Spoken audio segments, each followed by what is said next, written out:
What I'm going to do, I'm going to introduce myself, just kind of go through a quick agenda, throw a few statistics at you, not a lot, just to kind of set the stage of why we all meet like this. And then I'm going to go through, as Catherine and Darian have mentioned, the options that exist for what I'm beginning and learning to call senior hospitality. It's really a unique demographic with unique needs that generally folks don't experience until they age to that point. So my name is Troy Williams. I am owner and operator of Oasis Senior Advisors, Northwest Houston.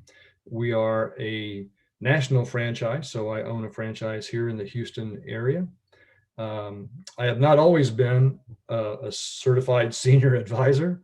I do carry that certification, but I've spent most of my life in electronics manufacturing and repair of electronics products. So one day when you and I want to meet one-on-one, I'll tell you why I made that change and to the industry, and then also with Oasis. I don't want to burn our time on that right now. Some statistics, and these are pretty basic. They really haven't changed with the baby boomer generation, which is very broad, right? And the timeline in the United States, that 10,000 Americans turn 65 every day. So it's kind of hard to imagine what that looks like. But as of 2016, that was just over 46 million people, about 12.5% of the population of the United States at the time. Again, about 4,000 of us turn 85 every day. So, 40% of that number actually is growing as a proportion as our birth rates fall in the United States. Estimates are that by 2060, just so we're all aware, that 93 million of us, and I'll be in that boat already, not too much longer, 93 million of us will be 65 and over. That is 25% of the United States population by the time. That's a lot of folks that are 65 and up. And, one of the things that crosses my mind frequently when I hear that stat is, what in the world is going to happen to the federal government? There's a lot of things that could happen between now and then, but there's so many folks who rely on federal programs now, that the population will double, and when you look at healthcare in the United States right now, again, roughly 13% of the population are the 65 and up, but they represent over 40% of the spend in healthcare. By the time you get to 2060, they're going to be well over 60% of the healthcare spend will be 65 and up folks. So it's going to put a lot of financial pressure, on the United States, either the federal government or other agencies that currently in the healthcare system, as a matter of fact. So we've got to figure out how to look ahead and try to fix it before it gets here. One of the important stats is that generally 70% of seniors who are 65 and up at some point in their lives will need some form of assistance or care. That does not mean that they're moving into assisted living or a nursing home. Really, when you look at the population of seniors 65 and up who do move to another community in or a facility, if you want to call them that, that's really only about 20% or less. So it's not nearly the population that most folks think. But again, 70% is a pretty big number that they'll need some form of assistance or care. There are a lot of reasons why people make changes, and we'll call these seniors. So as I talk through this, I'm really speaking of the demographic of the senior population, 65 and up. And there are a lot of reasons. I mean, I'm kind of approaching this first one myself, is simplification. I personally am really kind of getting tired of home ownership. All the work that's required to maintain a home after all the kids have left home, after, now wife and I are empty nesters, a large home. There's really no need for us to be taking care of this home, and I feel it. Part of that too is I've started a new business, and so that's a big contributor. Maybe there have been some safety issues. Maybe a loved one has wandered off alone, left the stove unattended, suffered some injuries from falls. Maybe there's been a physical decline, and we can go through the details on all of these, but if these are familiar to you or to your loved ones, maybe you're a adult child taking care of a parent, or maybe a neighbor who is taking care of a loved one, or you see a neighbor in this kind of situation of inexplicable weight gain or loss. It's mainly loss. Maybe they're just not grooming themselves and taking care of themselves, like they should be. They're not as mobile as they once were. They're isolated. So obviously, COVID put a lot of pressure on the senior industry, especially on the seniors themselves that are in, well, all around, not just in communities like assisted living, but also in homes. Um, in seniors had, whether they're in nursing homes or in assisted living, let's say, kind of a double whammy when it came to isolation. Not only were families not allowed to come in and physically interact, hug and touch and so on, but they were often isolated from their neighbors in the community. So their next door neighbor, room next door, an apartment next door for several months. And that just had a hugely adverse effect on the senior population that are in communities or in nursing facilities. Maybe someone you're finding you haven't seen mom in a while, and you find out that there's a lot of unopened bills. There have been some collection notices piling up, and they're not being taken care of. So they're not taking the garbage out. There's a lot of signs that something is wrong and needs to be addressed. Some of those can be duplication of purchases. So maybe they've bought 5 bottles of dish soap. Now I'm one of those folks that like to stock up, so that doesn't count for me. But it's one of those things that maybe you've forgotten. Extra food. You can read the list there, but those things kind of stack up. I had a client couple at one time, lovely couple, just really enjoyed them a ton.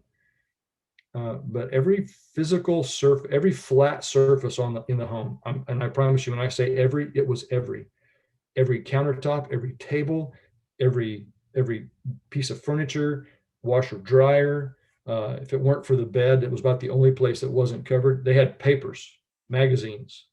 Those are signals that need to be addressed and need to kind of research to find out what else is going on. But those are kind of signals and or forces of something that needs to change. In the senior hospitality industry, and again, I'm trying to change my lingo, so you'll hear me bounce back and forth between hospitality and living and care. Those are all synonymous terms, by the way. You can see this infographic is somewhat demonstrative of what it looks like for senior hospitality, what's out there. And we've talked a little bit about some of these already, like adult daycare when we were on break. The retirement community is probably one of the larger, only followed by assisted living, which is very broad in its demographic of service, who they're servicing, how they're servicing them. That will include personal care homes, by the way, is what they're called here in the Houston area. But I'm going to focus in on where you see those stars primarily. The independent living, the assisted living, dementia/Alzheimer's care, what we commonly call memory care, and then also nursing homes, which are really just skilled nursing facilities with long-term care built into their businesses as part of this. And if there are any questions at the end about some of the others, I can help either find answers. I'm sure there are folks on the phone who can help answer those, but those are the areas that I'm going to really kind of focus in on when it comes to cost. There'll be some in-home care cost information shared as well. So there's some availability to that. As I mentioned earlier, we want to plan. One of the things that when I talk to families in my business, most of my business is really just advisory or consultative, right? And it starts that way because folks don't really know. I kind of look at senior hospitality as a puzzle. You're trying to put pieces together. lot of families come at this and they just don't know what the puzzle looks like. There's not a box top to follow, right? To be able to put that puzzle together as the metaphor. So I help families put that puzzle together. We kind of take it a piece at a time and trying to understand, what are the concerns? What are their goals? What do they like to do? You name it. One of those changes that I'm ready to make personally is to simplify. How do I simplify my lifestyle? How do I rid myself of some of the responsibilities of making sure if there, we had hailstorm a couple of weeks ago, with roofs were damaged in the neighborhood. Mine was not, but I've got to figure out how to go fix that, how to get the contractors in, the frozen pipes, you just name it, yard care. There's just a host of things that continual work kind of pushing against the things that degrade in life and fall apart. And I almost rather just have someone else do that for me at this point. But the options that exist that I'll go through in each of these before we get to prices, as you see here, is they all have in independent living, they all offer some apartments or cottages with various parking accommodations, and so they're as the name of independent living suggests, it's just that. It's a downsizing opportunity to get rid of some of the responsibilities of life that most of us have had for decades, so that you can use that time more for yourselves. If you're married or not, have family, you want to travel. I mean, there's just a lot of other options to, once you free that time up. They all provide some services and amenities that help you stay active in a social network.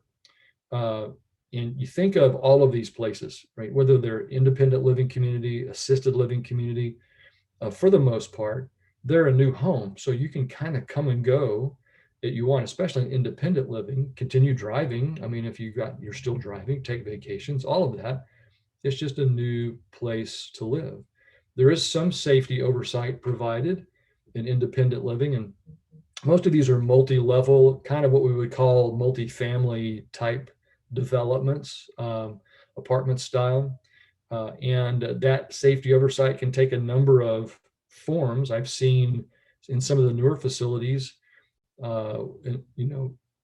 adding electronic devices to find out if a resident is up and around. So a motion sensor, they're non-intrusive. You're not invading a privacy with a camera. But also many of them offer the opportunity to wear a bracelet or a lanyard for get help system. And so that's for local support, not a 911 type support. Most don't know this, and many have learned it through the COVID issues, have been that states don't license. In fact, Texas Health and Human Services, they don't license independent living. There's no physical care. There are not aides, nursing aides or what have you, putting hands on people related to the community. So from a business perspective, so there's no licensing. But many of them, in fact, probably I would go out on a limb and say all of them now have on site, leased offices for private duty and or home care aides that you can pay for out of pocket. So if you need some help in the apartment or the cottage for, dressing or bathing, any of the activities of daily living like that, then they're there kind of as you need them and pay for them. Same is true for home health. If you just need some therapy or maybe someone to check in on some medications, they can help you with that as well. But again, those are primarily out of pocket cost, or they come through your insurance. These are all from a demographic. They'll advertise themselves as 55 plus or 62 plus, sometimes active adult or independent living communities.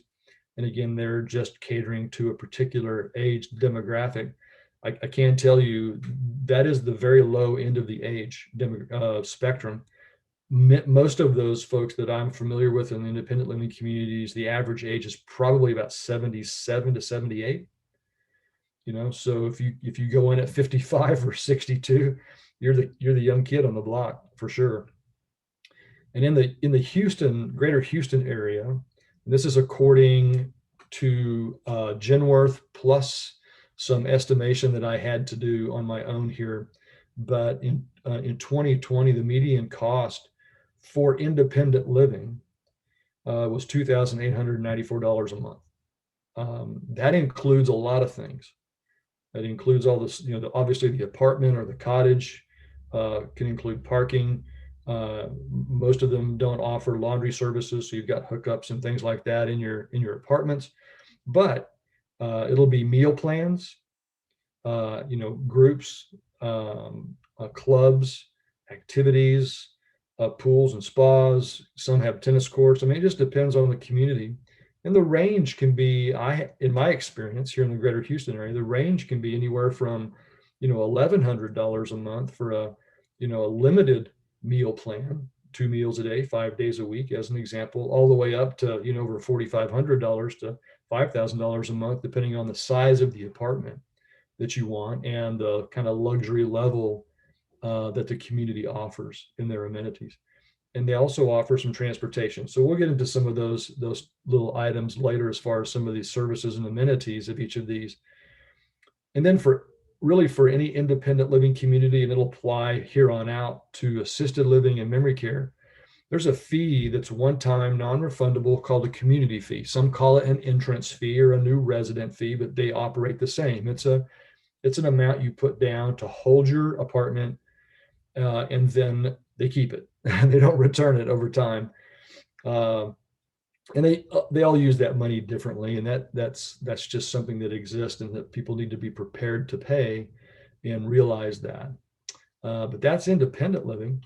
As the spectrum moves, if you remember from left to right, there it was, right? You go independent living as more and more care is needed.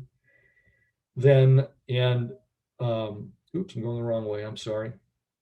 Then assisted living becomes an option. And in assisted living, the term really fits. There's assistance that's needed in one or more of the activities of daily living, and I'll just call those ADLs from here on out. Otherwise, the resident is quite independent. So the idea around assisted living is we're going to give you assistance wherever you need it, but in everything else is independence. So there's usually kind of a misunderstanding about assisted living communities, that they're there to really help you with everything. And while you may need assistance with a lot of things, there are a lot of things that residents don't need help with, and so they don't get it. And that's fine, because most folks want to retain their independence. Some of those examples, transferring is a big one, from bed to walker, bed to wheelchair, wheelchair to toilet, and so on. Part of that mobility aspect. One that I don't list here, which is extremely important, and I need to add it, is medication management. Many seniors that I have as clients have a tendency to not take their medications under certain situations. I'll give you an example. Maybe an insulin-dependent diabetic. Oh, I feel fine this morning. I'm not going to take my blood sugar measurement. I'm not going to take my insulin. And then they tend to manage their diabetes with their diet, and it becomes a failure point for them, right? Blood sugar drops to a deadly level, and now they're back in the hospital. So that medication management and oversight is extremely important. Maybe help bathing, dressing and grooming, eating, and it doesn't have to be 100%, right, of support for all of these. It can just be a little things like just standing by to make sure that you've got balance. Let's say you're dressing. I only need help with my shoes. That's entirely possible, right? Not with anything else. So it's kind of degrees. And that's why the assisted living spectrum, when it comes to pricing, can be very broad. I mean, very broad. And so part of that cost really is driven by things like the real estate aspect, whether you have a private apartment or a private room or a semi-private. Maybe you share a room. And the only one reason to share a room, there's a couple. The first one and foremost is generally to reduce your cost. The second can be that you're just more social and you like to have a roommate. That happens quite frequently. And in assisted living, I've seen folks actually turn around in a physical cognitive, emotional states. We underestimate the value that a healthy lifestyle and socialization bring to the table. We really do. If you're young or me, let's call me middle-aged, if you're like that, we take it for granted, those things. But they're extremely important to the benefit and the well-being of our seniors. And that's what assisted living can provide as well, is that consistently healthy lifestyle through, design meal plans, uh, snacks and hydration, especially hydration availability throughout the day, water, juices, you name it. Um, and the safety accountability, we kind of measure that in assisted living or in any kind of memory care or senior care environment as a ratio of caregivers to residents. And this is a generalization, okay, kind of an average. So think of it that way. In most assisted livings, and I'm going to put what we call personal care homes. I like to call them residential assisted living formats, and I'll tell you why in a minute. Is together about one caregiver for every 8 residents. Now, when you split that out uniquely between a residential format and an apartment format, the apartment format generally is about a 1 to 9, 1 to 10. And those are daytime hours. Those are caregivers, folks to help with these ADLs again. Remember, like we talked through there just a minute ago. That's that type of care I'm talking about. Maybe 1 to 9, 1 to 10, whereas in a residential setting, because it's tighter, I call it more intimate, it could be 1 to 4, 1 to 5. Okay. And there are reasons why you would choose a residential format over an apartment format. Probably the most important reason is the breadth and depth of care needed. Let me give you an example. Typically, the apartment style format, which we're all familiar with of assisted living, so you see the signs, maybe it's Brookdale Senior Living, Atria Senior Living, Elmcroft Senior Living. They have signs out front. They look like a large, maybe hotel, maybe they kind of a lodge feel, but they'll accept someone in who might need some assistance transferring, as long as it's only a one person that's helping, not lifting, right? But just creating that balance point for them, maybe pulling up a little bit to stand, but that one person. Once you get to 2 persons, or maybe you need some mechanical support, they won't let you come in that level. That's where the residential format comes into play. Their niche is broad in depth and care. Many of them, or some of them, I'm sorry, are run by registered nurses, which means they can provide some medical care that others cannot. Catheter care, insulin injections. So the variations there, in the apartment style versus the residential, that are important to know. There's so many, it's impossible to know them all and know all of them, how they function. But, folks like me can help with that. State licensing by Health and Human Services is required if you're going to service over the rules say over 3, but it's 3 plus 1 respite, I believe. So you can kind of think of 4. So let's call it 4 residents. So anytime you're over 4 residents, you either need to be in the process of licensing, which can take up to 2 years, by the way, for a new home to be licensed, or a new assisted living. And I just lost my train of thought. You're either licensed or you're in process of being licensed, because you're audited annually, typically, by Health and Human Services. In 2020, some fresh data from Genworth, and Genworth has shifted the way they're reporting senior living or senior care costs from averages to median. So it's a little bit different. They're not too mathematically different, I can tell you that. So what you see here is the $4,750 a month. That's for a private 1-bedroom rate. So, and then your community fee you can tack onto that can be anywhere from $500 to $3,500. That's that one-time fee, okay, that you don't get back once you sign the contract and move in. Let me break down the $4,750 a month. You can again pay less, by a semi-private room. And in general, take that 4750 and knock off about maybe $800 a month, and now you're at a semi-private rate.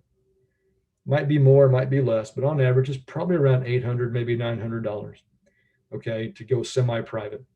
A studio, if you were to break it down, and I'm thinking now I probably should have put this in a table for you, but we'll do that later. That 4750 is going to include things like it'll include the room and board, so room, meals, laundry. We'll go through those details later, but it's all those services and amenities are built up into a base room rate. And then they'll layer on top of that the assisted living communities, what care costs could be, because, care for my loved one is not going to be the same for the care level as your loved one. And so to be fair, they try to be as fair with the pricing as possible with regards to how much labor are they applying to each individual when it comes to care. So the higher level of care, the higher the price. The lower level of care, the lower the price. So that 4750, that's an average, across all the different types of care level. The residential format assisted livings don't vary a lot in pricing on average from, especially the licensed residential, from your standard apartment style. They just don't, until you get to your maximum level of care. So if you begin to approach really a maximum or high level of care, the residential formats become the most economical. And the main reason is they're limited on the number of residents they accept. Most of them are about 7 to 12. Occasionally you find 15 or 16, but at a licensed level. But because they have that smaller head count or resident, license count, their head count is fixed. Their care head count is fixed. So they don't go quite as high on the high end of their care. Maybe an example could be you might pay for a very high level of care in apartment style, let's say of $5,600 a month in the greater Houston area. A comparable part of the city, with a residential format may not exceed $4,800 as an example, right? So, and most of them offer, some sort of respite or short-term services. The respite is usually for the caregiver who's at home, so they get a break or a respite. And those rates will vary by the community. They'll probably run on average anywhere from $175 to $210 a day for overnight stays. And so depending on the length, and they'll have some financial minimums, meaning, yes, we offer overnight rates, but our minimum stay is 2 weeks. So whether your loved one stays a week or 2 weeks, the cost is for 2 weeks. So that's a question to always ask if you're going to try to use an overnight daily rate or respite rate. Is what is your financial minimum for them? Types of assisted living. So there are lots of them, and the way they can be categorized as I talk through them is the list you see here. Generally, it can be a standalone, multi-level, high resident count. They can range anywhere from 30 to 120 residents for licensure. So I usually use license levels on residents, not just current counts, because it varies quite a bit. There are some called personal care homes. I'm going to break that down into two categories. There is a licensed residential assisted living.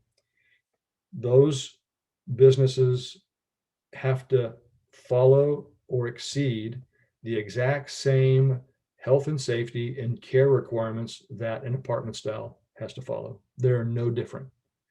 The environment is what differentiates them.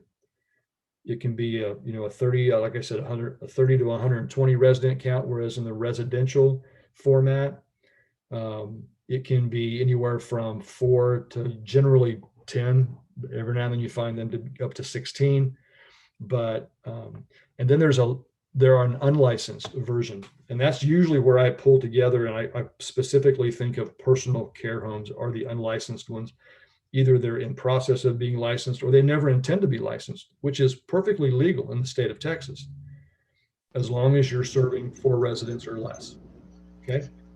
And so you just got to be really careful careful when you're talking to an unlicensed or considering unlicensed personal care home, getting to know them, know their services, talk to some prior residents or current residents or families, that sort of thing. There are in the Houston area some adult foster homes. Um, not many, but they do exist. Group homes, those are primarily for the intellectually disabled. And in that category of group homes, some folks think of group homes as those who are recovering drug addicts or psychiatric issues. That's not the case. The professional term for group homes is for the intellectually developed, um, intellectually challenged or developmental folks.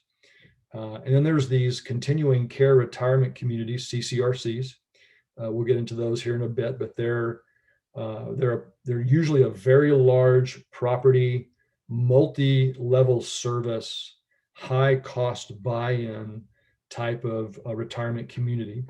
But we know this, they're designed specifically to completely age in place, starting with independent living, assisted living, memory care if it's needed, skilled nursing on site, many cases, some of them with actual medical doctors, not just the skilled nursing, but medical physicians or doctors on site, whether internist or family type geriatrics. And then there's memory care, as I mentioned, would be dementia and or Alzheimer's licensed communities. And those also break down into the apartment style as well as the standalone and or residential. There really aren't a lot of residential format memory care communities in the greater Houston area, but there are a lot of the small footprint that's 16 to 24 residents where buildings are uniquely designed in the interior to really help support the lifestyle, the healthy lifestyle of someone who's got a memory or cognitive impairment. So those are kind of the way assisted livings break down. Think of memory care really as a unique aspect or approach to assisted living, because someone in memory care really have the same, or they get the same custodial care needs, the dressing, the grooming, the bathing, activities of daily living. It's just that staff, buildings, a lot of different details, food sometimes, dishes and plates, seating, room layout, you name it. They're designed, staffing trained specifically to communicate and successfully relate to and manage those with memory or cognitive impairment. Okay, it's just an extension of assisted living with some unique delivery or services. And I mentioned that here. So in memory care, again, what differentiates the facility at the building level is the high level of security. So a lot of assisted livings will accept memory impairment or cognitive impairment residents without that high degree of security, meaning electronically secured facilities. No one goes in, no one goes out without the electronic code. Okay. And it's there for the safety of the residents, and specifically, they don't want someone escaping, right, and getting lost, ending up as a silver alert on the highway. That's just, you want to avoid that. And it's there again. It's there to protect and keep the residents safe. As I mentioned, they get an increased level of assistance with their activities of daily living, typically because of the specialized and one-on-one approach in memory care. The ratio of caregiver to resident can be 1-4, 1-5. So there's a much more hands-on, personalized level of service by design in most memory care communities. Typically, they're private studios.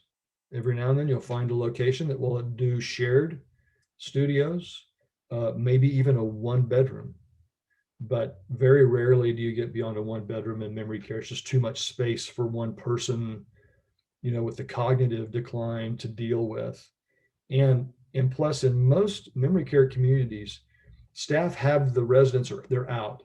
They're in the general population, if you will, a community area, call it a living area, a group area. Obviously, when they dine, they're dining together. So, so that eyes and hands are right there with them, for that 8 or 10 hours a day while they're not in their rooms. And so they use their rooms primarily for certain care aspects, dressing, grooming, bathing, and so on. Many of the facilities are designed for memory impairment diseases, colors, hallways, sounds, so soothing sounds, soothing music, dealing with certain times of day, and obviously the staff.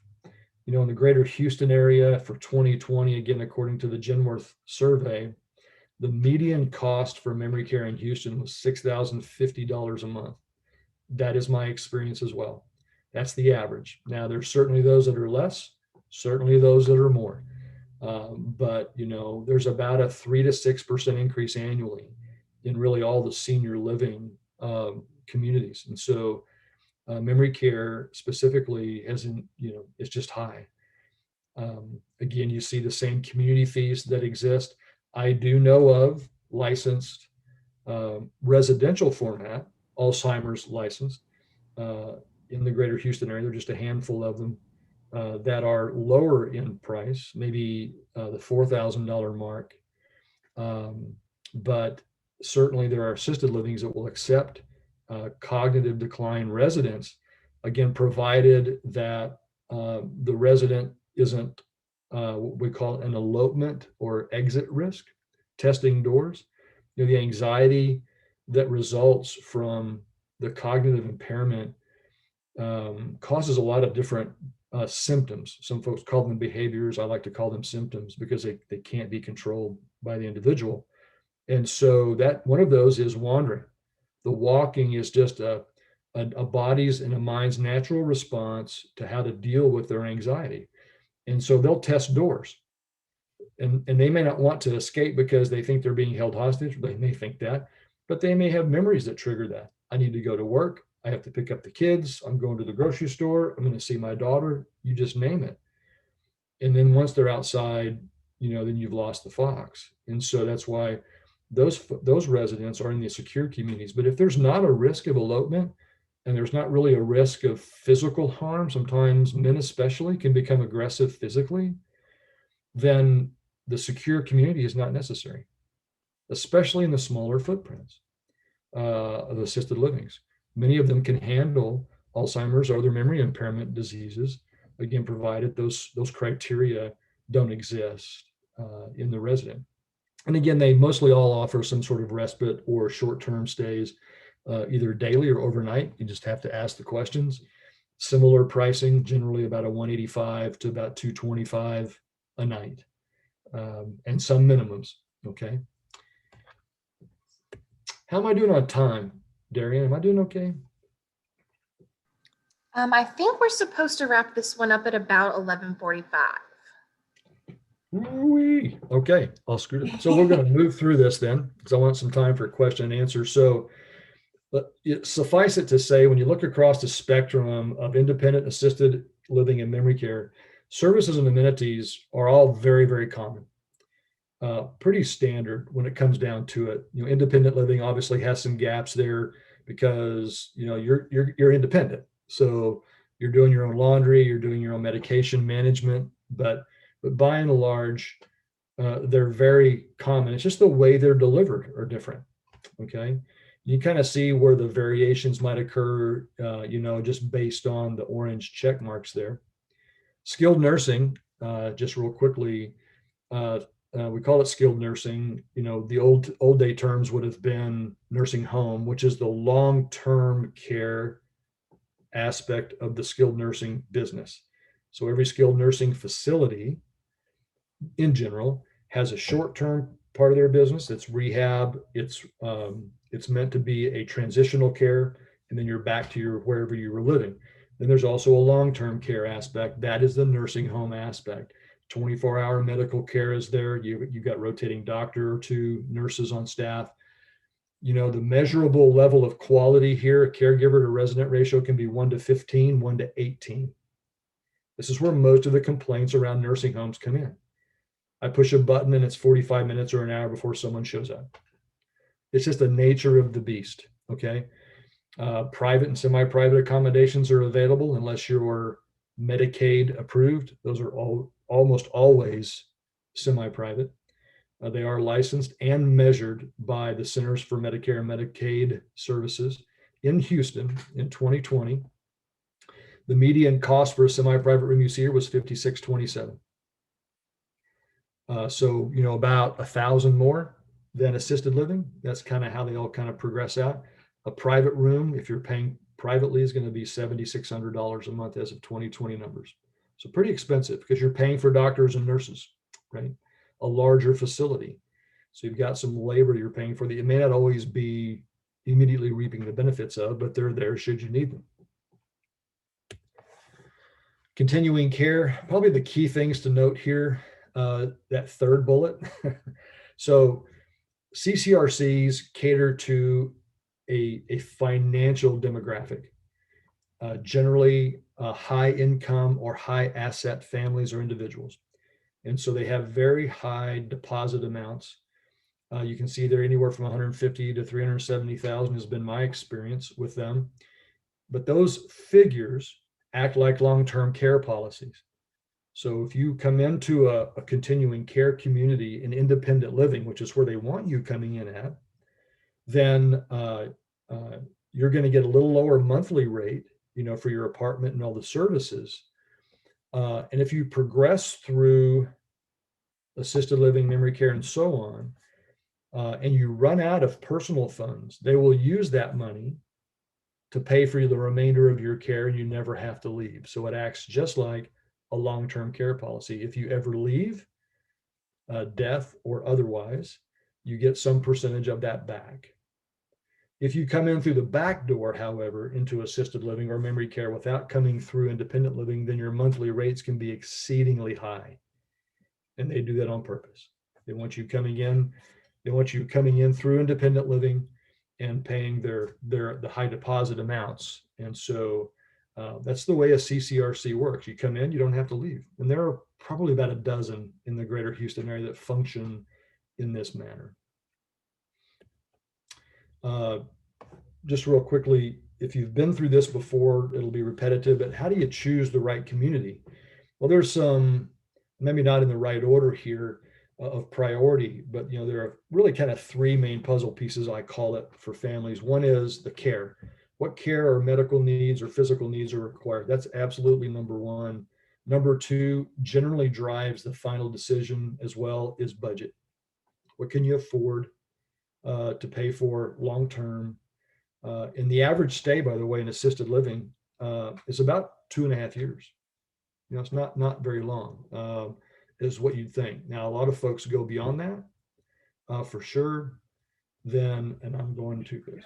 So sorry about that. So just, you can see here the list of how do you choose. Location will be your third puzzle piece. The other items are really kind of elements within each of the communities, whether it's safety, food, other social activities and exercise, and other amenities. I'm not going to go through the questions, and I'll make this a handout that we can get to you. Just important questions, keying questions, some common questions to ask. But ultimately, the best way to decide, and now that the COVID protocols have been progressively lifted, is to go see and visit, engage the senses. I still look back in the last year or so, helping families through these decisions during the COVID protocol lockdowns, making decisions for their loved ones based on photos, a phone call, and a video. It's hard enough as it is, and you can't really go in and visit and see these places. It was extremely difficult on families during that time to make those kind of decisions.